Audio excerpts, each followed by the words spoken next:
We choose to go to the moon in this decade and do the other things, not because they are easy, but because they are hard. Si l'ensemble de l'univers est strictement déterminé par les lois de la nature, l'avenir est dicté par ce qui s'est produit précédemment. The United States will withdraw from the Paris Climate Accord. Les plantes de la Terre sont vertes uniquement parce que notre soleil est vert. Getting to Mars will be risky, dangerous. Est-ce qu'on peut continuer à manger autant de viande tout en protégeant la planète? There is life on Mars. Climate change is real, it's happening. Truth is stranger than fiction. Horatio, un podcast National Geographic avec Juliette Sprock. 3, 2, 1, 0. All engine running. Bonjour Frédéric Lemanac. Bonjour. Vous êtes directeur scientifique de l'association Bloom et biologiste marin. Vous êtes aujourd'hui l'invité du premier épisode d'Horatio et ensemble, nous allons échanger sur la question des ressources marines. Alors, on entend souvent parler de menaces des stocks, de pêche excessive, de pêche en période de reproduction. Est-ce que vous pourriez nous expliquer en quelques mots les principales menaces qui pèsent aujourd'hui sur l'écosystème marin ? Alors c'est vrai que la pêche, elle est souvent perçue comme étant l'une des principales menaces, puisqu'on utilise très majoritairement des engins de pêche qui sont radicalement efficaces, plutôt que de chercher des engins de pêche qui sont sélectifs et qui n'abîment pas trop l'environnement. Donc par exemple en Europe, on utilise majoritairement un engin qu'on appelle le chalut, qui touche souvent le fond, le plus souvent touche le fond.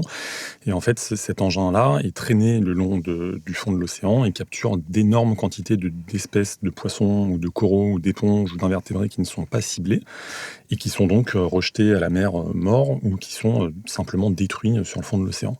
Donc c'est vrai que la pêche, c'est quand même quelque chose qui a un impact très fort sur l'environnement.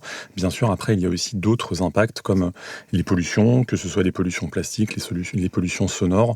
On a aussi la destruction des habitats côtiers avec la bétonisation des côtes pour l'urbanisation, le transport maritime, la prospection pétrolière, la prospection minière en mer, tout ça, ça a aussi des impacts colossaux sur les environnements marins. Et justement, est-ce qu'il y a des espèces ou des régions qui sont plus particulièrement touchées par ces problèmes ? Oui, au niveau des régions, il y a bien sûr des régions dans le monde qui sont plus touchées. Donc l'Europe, par exemple, on pourrait penser que parce que c'est une région riche avec beaucoup de scientifiques et beaucoup de moyens qui pourraient être mis en œuvre pour la protection de l'environnement. On pourrait penser que c'est une région où la pêche est relativement bien gérée. Pourtant, c'est une des régions au monde où il y a le plus de surpêche. Là, très récemment, des scientifiques ont montré, l'été 2018, que seulement 12% des stocks de poissons en Europe étaient pêchés de manière à respecter les engagements européens en termes de gestion durable de la pêche. Donc c'est quand même très très peu. Ça s'améliore un peu. À la marge, on a des espèces qui se portent mieux maintenant qu'il y a quelques années, comme par exemple le thon rouge, qui a été très surexploité dans les années 2000, mais qui maintenant va beaucoup mieux. Mais c'est vrai que globalement, en Europe, la situation est toujours assez dramatique. Et après, il y a d'autres régions, comme par exemple en Afrique de l'Ouest ou en Asie du Sud-Est, où effectivement le taux de surpêche est aussi très très élevé. D'ailleurs, l'un des dossiers principaux de votre association, c'est l'interdiction de la pêche électrique. Alors, est-ce que vous pourriez nous expliquer en quoi consiste la pratique et dans quelle mesure elle est néfaste pour l'ensemble de l'écosystème ? Alors la pêche électrique, c'est une évolution entre guillemets du chalut de fond dont je parlais tout à l'heure. Donc c'est un filet qui est lesté et qui est traîné au fond de l'océan par un bateau. Donc c'est déjà un engin qui est assez lourd et qui est traîné avec une certaine vitesse. Donc physiquement, mécaniquement, il y a un impact sur les habitats marins. Et en plus, sur ces filets lestés, on a rajouté des électrodes pour aller extraire le poisson qui vit enfoui dans le sédiment. Donc les champs électriques qui vont être émis par ces électrodes vont causer des sortes de contractions incontrôlées, comme un taser, c'est exactement le même type de courant électrique. Et ces contractions incontrôlées du poisson vont le faire se soulever et rentrer dans le filet très facilement. Donc c'est une méthode de pêche qui est extrêmement efficace, qui met en danger aussi tous les pêcheurs artisans là où la pêche électrique est utilisée, en mer du Nord. Les pêcheurs artisans qui n'utilisent pas cette méthode-là, eux, sont en train de mettre la clé sous la porte les uns après les autres. Alors que les pêcheurs électriques, eux, ont des chiffres d'affaires qui ont pris 1000-2000% depuis qu'ils sont passés à la pêche électrique. Donc c'est vraiment quelque chose qui nous a paru absurde d'un point de vue social et économique. Et on s'est bien sûr aussi dit qu'utiliser de l'électricité pour capturer du poisson dans de l'eau, ça n'avait pas beaucoup de sens. Parce que, je ne sais pas si vous avez déjà mis la main dans une prise, ça ne fait pas du bien. Alors, ce n'est pas le même type de courant, hein, mais c'est quand même de l'électricité. L'eau de mer est conductrice, et donc on va avoir aussi des impacts de l'électricité sur la survie des œufs, sur l'éclosion des œufs, la transformation des larves en juvéniles, sur peut-être aussi la reproduction des individus matures. En tout cas, on sait qu'on a aussi des impacts physiques sur les poissons, puisque dans les échantillons qui sont faits, on a 50 à 70% des cabillots, donc une des espèces qui est capturée par ces filets-là, qui ont la colonne vertébrale fracturée par le courant électrique. Donc c'est pas quelque chose qui est anodin, c'est pas simplement un petit courant qui va stimuler les réflexes naturels du poisson, comme veulent nous le faire croire les industriels qui l'utilisent. C'est vraiment un courant qui est intense et qui a un impact physique sur les habitats marins et sur les espèces qui y vivent. Et du coup, ça a aussi une incidence sur le développement des poissons, des espèces, leur croissance. Alors ça, c'est ce que nous, on pense, qui nous paraît très logique. Le problème, c'est que c'est une pêche qui est faite exclusivement par les Néerlandais et qui est donc aussi étudiée exclusivement par les Néerlandais. C'est simplement les scientifiques des instituts publics néerlandais qui font de la recherche sur cette pêche électrique. Et donc, ils n'ont pas posé des questions sur cet impact sur la survie de la population de poissons. En revanche, ce qu'on entend de la part de tous les pêcheurs artisans de France, de Belgique, des Pays-Bas, d'Allemagne, du Royaume-Uni, qui eux subissent les effets de la pêche électrique, c'est qu'aux endroits où la pêche électrique est utilisée, il n'y a plus rien dans l'eau.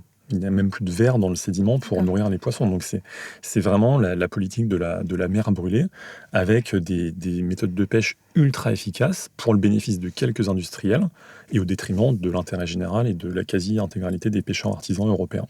Mais c'est légal, c'est autorisé au niveau de l'Union européenne, ce genre de pratique ? Alors c'est une méthode de pêche qui est interdite depuis 1998. L'utilisation de courant électrique est interdite, au même titre que l'utilisation de poisons ou d'explosifs, mais sous le lobbying des Néerlandais qui étaient intéressés pour développer cette méthode de pêche, la Commission européenne a proposé en 2006 de créer un régime de dérogation qui a été adopté très rapidement par le Conseil de l'Union européenne à ce moment-là. Et donc, depuis 2007, les Néerlandais ont le droit, enfin, les Néerlandais sont les seuls à le faire, mais tous les États membres ont le droit d'utiliser normalement la pêche électrique à hauteur de 5% d'un segment de leur flotte de pêche. Nous, ce dont on s'est rendu compte pendant notre campagne, pendant les 1 an et demi qui viennent de se passer, c'est que les Néerlandais sont allés bien au-delà du cadre légal. Au lieu de transformer 5% de ce segment particulier de leur flotte de pêche, ils en ont transformé plus de 30%. Et donc, on s'est aussi rendu compte que même s'il y avait un cadre légal qui était injustifiable parce que la Commission européenne avait décidé d'octroyer ces dérogations-là contre l'avis de ses propres scientifiques, on avait aussi un problème de fraude, d'attribution de licences illégales de la part de l'État néerlandais, avec aussi bien sûr utilisation d'argent public indu, puisque en transformant la pêche électrique, en disant que c'était interdit, mais que maintenant c'est innovant, en fait, en transformant cette sémantique-là, on arrive aussi à obtenir des financements publics. Donc c'est ça qui s'est passé, c'est ça qu'on a découvert tout au long de notre campagne contre la pêche électrique. Et en fait, plus on creuse, plus on en trouve. On est peut-être à un moment où on va obtenir l'interdiction de la pêche électrique en Europe, mais on continue de découvrir encore des scandales toutes les semaines, parce que c'est vraiment la politique comme elle ne devrait plus exister en Europe, avec des lobbies industriels qui ont des hommes et des femmes politiques à leur botte, les scientifiques qui travaillent pour eux, des ONG aussi qui sont financées par elles et qui donc vont les soutenir. Et c'est vraiment effroyable de voir comment on peut arriver à favoriser quelques industriels ultra puissants au détriment de tous les pêcheurs artisans européens. Et justement, suite à toutes ces découvertes, vendredi 8 février dernier, le Conseil de l'Union européenne s'est prononcé en faveur de l'interdiction totale de la pêche électrique en Europe. Seulement, c'est une décision qui ne serait pas effective avant le 1er janvier 2022. Pourquoi est-ce que tout ça prend si longtemps ? Alors, cette position du Conseil, elle n'est pas encore entérinée. En fait, là, c'est simplement leur position de négociation. Donc nous, on a obtenu en janvier 2018, le 16 janvier 2018, du Parlement, une position des parlementaires, donc des élus européens, pour une interdiction totale et définitive de la pêche électrique. Et en fait, depuis cette date, comme le Parlement n'est que codécideur au niveau des législations européennes, il n'y a toujours pas de nouveau règlement. Et il y a une négociation qui a été mise en place entre le Parlement, la Commission européenne, qui est à l'initiative des lois en Europe, et le Conseil, c'est-à-dire les États membres de l'Union européenne. Et cette négociation, elle n'a toujours pas abouti. Donc là, on a la Commission qui a sa position, le Parlement qui a sa position et le Conseil qui, effectivement, le 8 février, a changé sa position pour dire maintenant, nous, on est pour une interdiction totale et définitive, mais seulement dans 3 ans. Donc c'est beaucoup mieux qu'avant, puisqu'avant, le Conseil, sous la pression du lobby néerlandais, voulait que la pêche électrique ne soit pas interdite et voulait éventuellement la légaliser d'ici quelques années. Donc c'est déjà une énorme victoire d'avoir obtenu cette position du Conseil. Mais effectivement, pour nous, une interdiction en 2022, c'est très loin d'être suffisant, puisque on voit les pêcheurs artisans qui, eux, mettent la clé sous la porte très très rapidement. Donc depuis simplement 2009, donc l'année où le premier bateau néerlandais a été transformé, les pêcheurs de Boulogne, qui capturent les mêmes espèces dans les mêmes zones mais avec des engins artisans, ils ont eu 75% de diminution de la valeur et des volumes débarqués. Eux, ils mettent la clé sous la porte, chaque année, dans 3 ans, il n'y en aura plus. Donc on ne peut pas attendre. Mais dans ces cas-là, dans un monde idéal, quelle place pourraient prendre les pêcheurs artisans dans la gestion des ressources marines ? Alors nous, ce qu'on propose, c'est de leur faire une place, déjà. Ce qui n'est pas le cas actuellement, puisqu'en fait, on voit que tous les processus et les mécanismes qui sont mis en œuvre, soit pour l'attribution des subventions publiques, soit pour l'attribution des droits de pêche et des quotas, pour avoir le droit d'aller pêcher telle ou telle espèce, les processus de représentation politique dans le secteur de la pêche, tout est mis en œuvre pour que ce soit les industriels qui verrouillent le système. Et donc actuellement, on a des pêcheurs artisans. Tout à l'heure, j'ai parlé du thon rouge. Je peux reprendre cet exemple-là, il est assez criant. On a une population de thon rouge qui va beaucoup mieux que dans les années 2000. 95% du quota français est détenu par une vingtaine de navires industriels. Et ensuite, on a quelques miettes, les 5% restants, pour une centaine de pêcheurs artisans. Et la vaste majorité des pêcheurs artisans en Méditerranée, eux, ont le droit à 0. Et s'ils capturent le moindre thon rouge, ils vont au tribunal. Et ça, ça a seulement été rendu possible parce que l'allocation des quotas est totalement verrouillée par ceux qui tiennent les rênes de la politique de la pêche. Et ce sont les industriels. Les pêcheurs artisans, eux, n'ont absolument aucun moyen de faire entendre leur voix, d'obtenir, par exemple, l'accès privilégié à la bande côtière. Nous, c'est quelque chose qu'on demande et que les pêcheurs artisans demandent, donc on essaye d'aller dans cette direction-là, mais ce serait bien que les pêcheurs artisans ne soient pas en compétition, tout simplement, avec les pêcheurs industriels dans la bande côtière. La pêche industrielle, elle a le droit d'exister. Nous, c'est pas du tout le modèle qu'on a envie de voir, parce que c'est quand même quelque chose qui est inhumain, avec des énormes quantités de poissons qui sont brassés et très peu valorisés. Mais elle peut éventuellement exister, mais loin, là où il n'y a pas de pêcheurs artisans. Mais du coup, la solution pour accéder à ça, ce serait de réussir à faire voter ça au niveau européen, au niveau national Alors, ça va surtout être au niveau européen, puisque, en fait, en Europe, on a vraiment une politique très, très intégrée de la pêche, encore plus que pour l'agriculture, par exemple. Donc, tout est décidé au niveau européen. C'est pour ça que nous, on a beau être une association française basée à Paris, on est quand même actif au niveau européen, parce qu'ensuite, les règlements nationaux sont simplement une mise en application des règlements européens. Et donc, effectivement, si on veut faire de la place aux pêcheurs artisans, les mettre en avant, leur donner le droit, un accès privilégié à la bande côtière, un accès privilégié aux quotas, un accès privilégié aux subventions pour favoriser une transition vers des méthodes de pêche douces, non destructives, pour bien valoriser le poisson, ça devra se faire au niveau européen. Dans la politique commune de la pêche, actuellement, on a un seul article qui donne vraiment ces éléments de langage et qui vise à favoriser les pêcheurs artisans. Malheureusement, ce n'est pas vraiment mis en œuvre, mais ce qu'il faudrait, ce serait que cet article-là, c'est très compliqué, l'article 17 de la politique commune de la pêche, devienne la politique commune de la pêche. C'est le seul moyen pour vraiment faire une place à la pêche artisanale. Bloom s'intéresse également au problème de la pêche en eau profonde, mais pour qu'on comprenne bien, c'est quoi la pêche en eau profonde ? Alors la pêche en eau profonde, c'est là encore des chaluts de fond, donc des énormes filets qui sont lestés, parfois avec des panneaux métalliques qui font 3, 4, 5 tonnes chacun, et qui vont aller capturer du poisson, quelques espèces de poissons à 2000, 2200 mètres de profondeur. Et cette méthode de pêche, elle est très destructrice, déjà parce que, encore une fois, on a ces énormes chaluts lestés par plusieurs tonnes de fonte qui vont racler le fond de l'océan sans choisir où il va. Alors ça va être de la faune, à 2000 mètres de profondeur, on n'a plus de végétaux, mais il va y avoir des coraux multimillénaires, des éponges qui ont plusieurs centaines d'années. des dizaines d'espèces qui sont... Alors, c'est très épars dans les abysses, c'est pas dense, donc il faut pêcher pendant très longtemps. Mais on va capturer quand même des dizaines, voire des centaines d'espèces pour n'en garder que quelques-unes qui sont majoritaires. Mais on va quand même avoir beaucoup de rejets. Et ces rejets sont morts, et même les espèces qui sont ciblées et qui sont gardées pour être commercialisées, ce sont quand même des espèces qui sont extrêmement sensibles à la pêche, puisque ce sont des espèces qui, vivant profond et sous pression de l'écosystème, sans lumière, vont vivre très doucement et très longtemps, vont se reproduire très tardivement, et donc on a des espèces qui vont être ciblées, qui potentiellement vont ne pas se reproduire avant d'avoir 30 ou 40 ans, vont vivre jusqu'à 150 ans, et donc à partir du moment où on va les cibler pour une utilisation commerciale, on va les mettre en danger. Et donc c'est pour ça que nous, on s'est intéressé très tôt à la pêche profonde et qu'on a milité pendant des années et des années pour son interdiction en Europe. Et c'est quelque chose qu'on a obtenu. En juin 2016, on a obtenu de l'Union européenne que la pêche profonde soit interdite au-delà de 800 mètres de profondeur. Donc c'est toujours très profond. 800 mètres de profondeur, il n'y a toujours pas de lumière. La lumière, elle ne passe pas en dessous de 200 mètres de profondeur.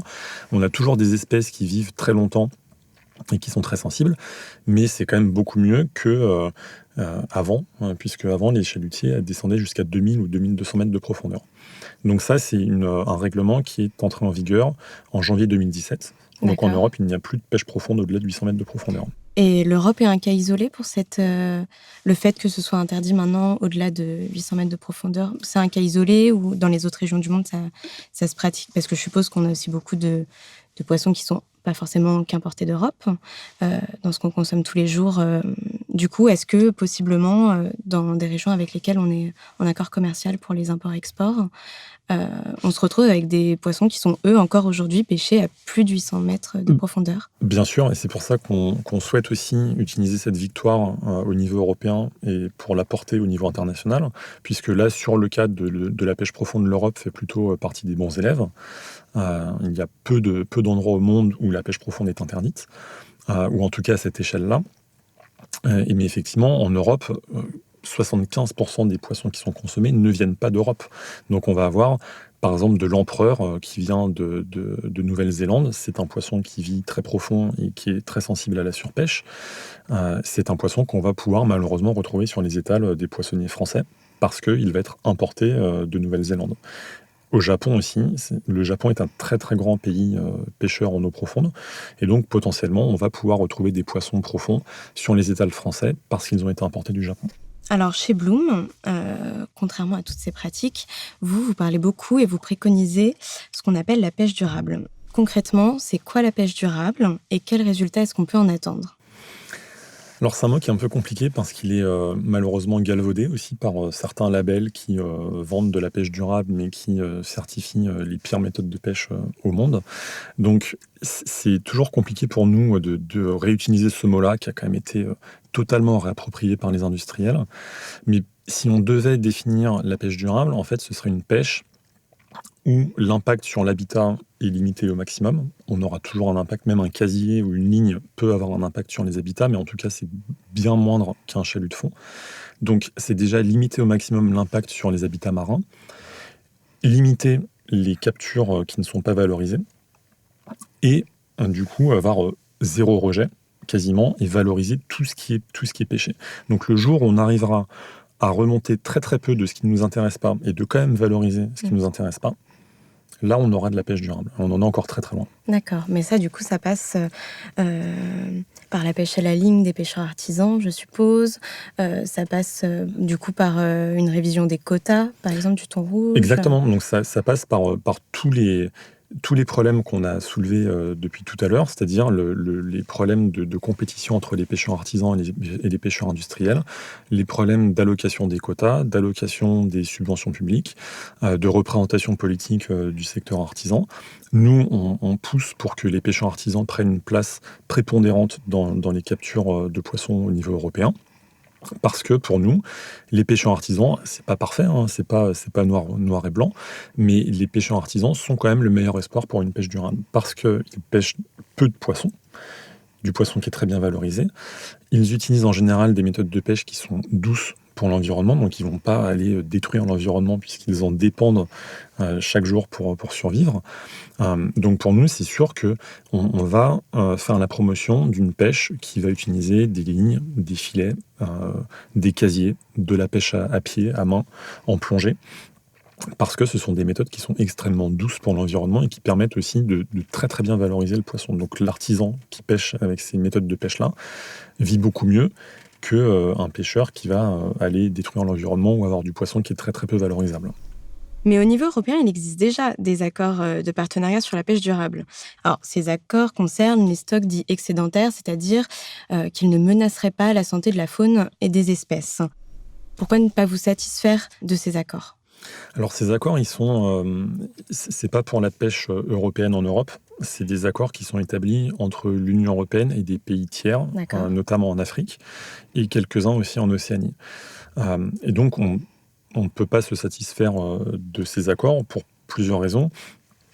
L'une des raisons, c'est qu'on a dû établir ces accords-là parce que la gestion de la pêche en Europe était mauvaise. Donc plutôt que de régler le problème en Europe, en fait, dans les années 70 ou 80, l'Union européenne a décidé d'exporter sa surpêche dans les eaux africaines ou dans les eaux d'Océanie, ce qui, d'un point de vue éthique, est fortement discutable. Elle n'a fait que déplacer le problème. Elle n'a fait que déplacer le problème.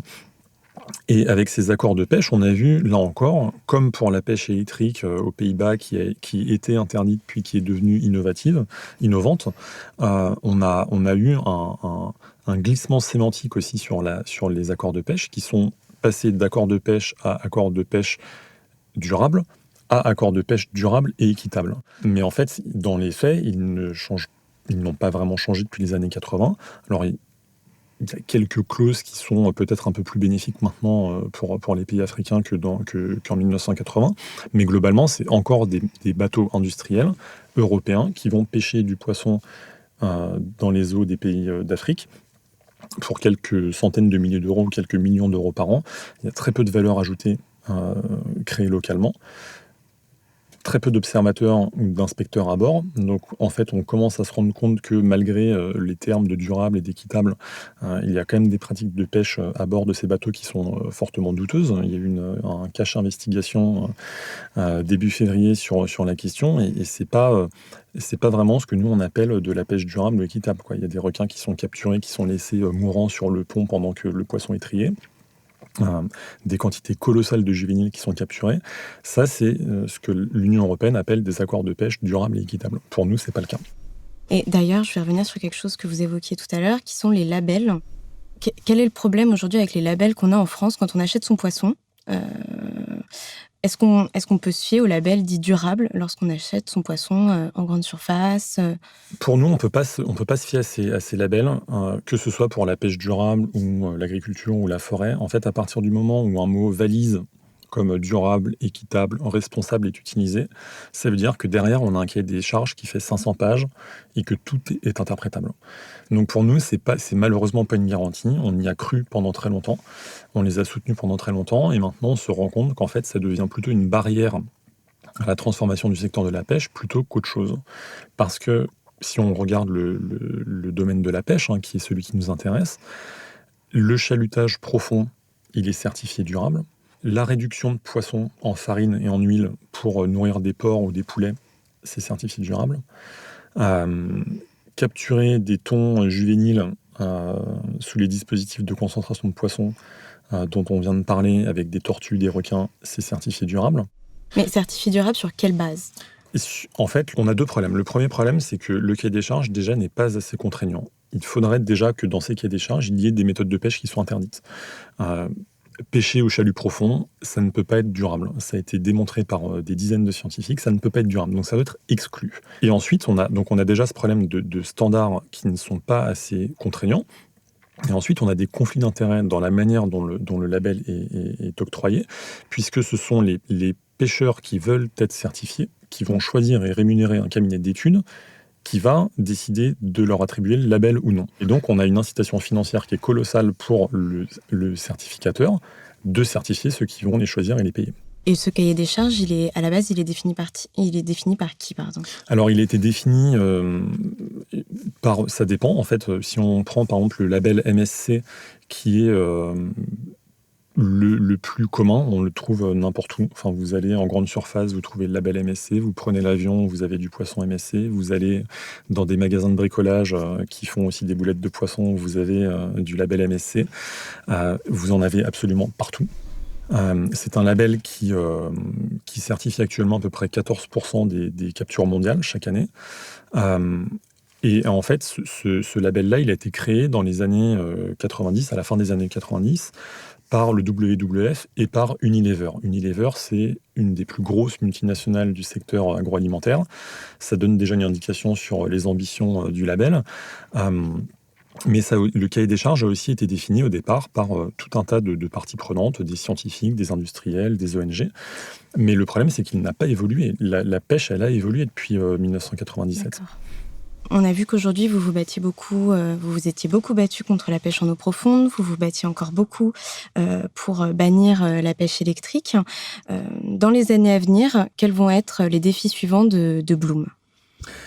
Les défis, ça va vraiment être de mettre en avant la pêche artisanale. Donc là, en fait, que ce soit la pêche profonde ou la pêche électrique, ça nous a permis d'identifier vraiment des points de blocage au niveau représentation ou sur tous les processus européens de décision au niveau de la pêche. Et donc là, l'objectif, ça va vraiment être maintenant de travailler avec les pêcheurs artisans. On a vu sur la pêche électrique que ça fonctionnait extrêmement bien quand on faisait du lobbying main dans la main. Et donc on veut continuer. Et on veut continuer pour obtenir un accès privilégié à la bande côtière, pour obtenir l'accès privilégié aux quotas, pour que les subventions arrêtent de financer les méthodes de pêche les plus destructrices, que ce soit des ressources naturelles ou de l'emploi, et pour favoriser une transition vers de la pêche artisanale qui prend soin de l'environnement, qui prend soin des emplois. Ça va vraiment être un des combats prioritaires de Bloom. On a commencé, ça fait plusieurs années, 4 ans maintenant, 4-5 ans, qu'on travaille sur cette question de l'allocation des subventions. On a eu des gros problèmes avec l'administration française pour obtenir des données. On est toujours en conflit avec eux.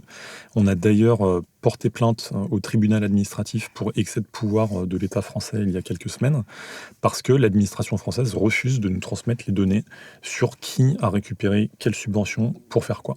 Et pour nous, ça, c'est vraiment le nerf de la guerre. Et donc là, on a un énorme programme de recherche sur cette question des subventions pour que les objectifs et les promesses de l'État français au niveau européen d'arrêter de financer la surpêche et la destruction de l'environnement marin soient vraiment mises en œuvre au niveau français. Donc ça, c'est vraiment le combat en sous-marin de Bloom. C'est vraiment transversal. On a parlé de subventions sur la pêche profonde, on a parlé de subventions sur la pêche électrique, et on va parler de subventions dans chacun des sujets qu'on touche. Mais c'est vraiment quelque chose qui, en plus, en tant que tel, j'ai envie de dire, va prendre de plus en plus de place dans les actions de Bloom. Alors, l'un des autres grands défis de la planète, c'est la pollution plastique dans les océans. Certaines projections scientifiques disent que d'ici 2050, il y aura plus de plastique que de poissons dans les océans. Mais qu'est-ce qu'on fait en 2050 si on n'a plus rien à pêcher ? Il faut se battre avant. Il ne faut pas laisser faire ça. C'est vrai que les projections sont assez pessimistes. Alors, j'aime pas trop les projections. En étant scientifique, j'ai toujours du mal avec les extrapolations qui disent en 2050 ou en 2060, ce sera comme ça, puisqu'on a toujours moyen de faire bouger les choses avant. Donc nous, c'est ce qu'on fait. On sait qu'il y a un gros problème avec la pêche. D'autres ONG comme Surfrider font un travail formidable sur le plastique. D'autres ONG comme CISAT Risk font un travail formidable sur la prospection minière. Donc on les soutient, on les encourage, on parle d'eux. Parce que si chacun fait son travail pour justement éviter ces catastrophes-là, on les verra peut-être jamais. Donc c'est toujours compliqué d'annoncer des catastrophes parce qu'il faut que les gens nous croient pour bouger. Et si la catastrophe ne se produit pas, on sera passé pour des menteurs, mais c'est pas grave. Nous, on est convaincus que ce qu'on fait est absolument indispensable. On n'a pas le choix, donc on se bat et on espère qu'il n'y aura pas plus de plastique dans les océans en 2050. Pour finir, si vous aviez un conseil, un seul, à donner aux personnes qui nous écoutent pour agir de manière plus responsable dans leur quotidien, qu'est-ce que ce serait ? Alors, on a C'est un peu plus compliqué que juste une phrase. Donc, on a une super page sur notre site internet qui s'appelle Mieux consommer, sur laquelle on donne des critères de compréhension. En fait, le poisson, c'est quand même une ressource qui est sauvage, donc c'est compliqué. S'il y a une chose à regarder en achetant du poisson, c'est la méthode de pêche. C'est un peu compliqué, donc il faut s'y intéresser. Il faut savoir quelle est la différence entre un chalut et une ligne, ou un casier, ou un filet. Mais cette indication, elle est obligatoire sur les étiquettes en Europe depuis décembre 2014. Donc pour nous, choisir du poisson en fonction de la manière dont il a été pêché, favoriser le poisson qui a été pêché à la ligne, au casier, ou au filet, ou à la main, plutôt qu'au chalut, c'est le moyen d'acheter du poisson qui a favorisé la pêche artisanale et qui n'a pas détruit l'environnement. Merci beaucoup Frédéric Lemanac d'être venu parler au micro de National Geographic. Merci. Merci à toutes et à tous pour votre attention. Que cet épisode vous ait plu ou non, n'hésitez pas à nous donner votre avis sur notre compte SoundCloud. Si ce sujet vous intéresse et que vous souhaitez en savoir plus, rendez-vous sur nationalgeographic.fr.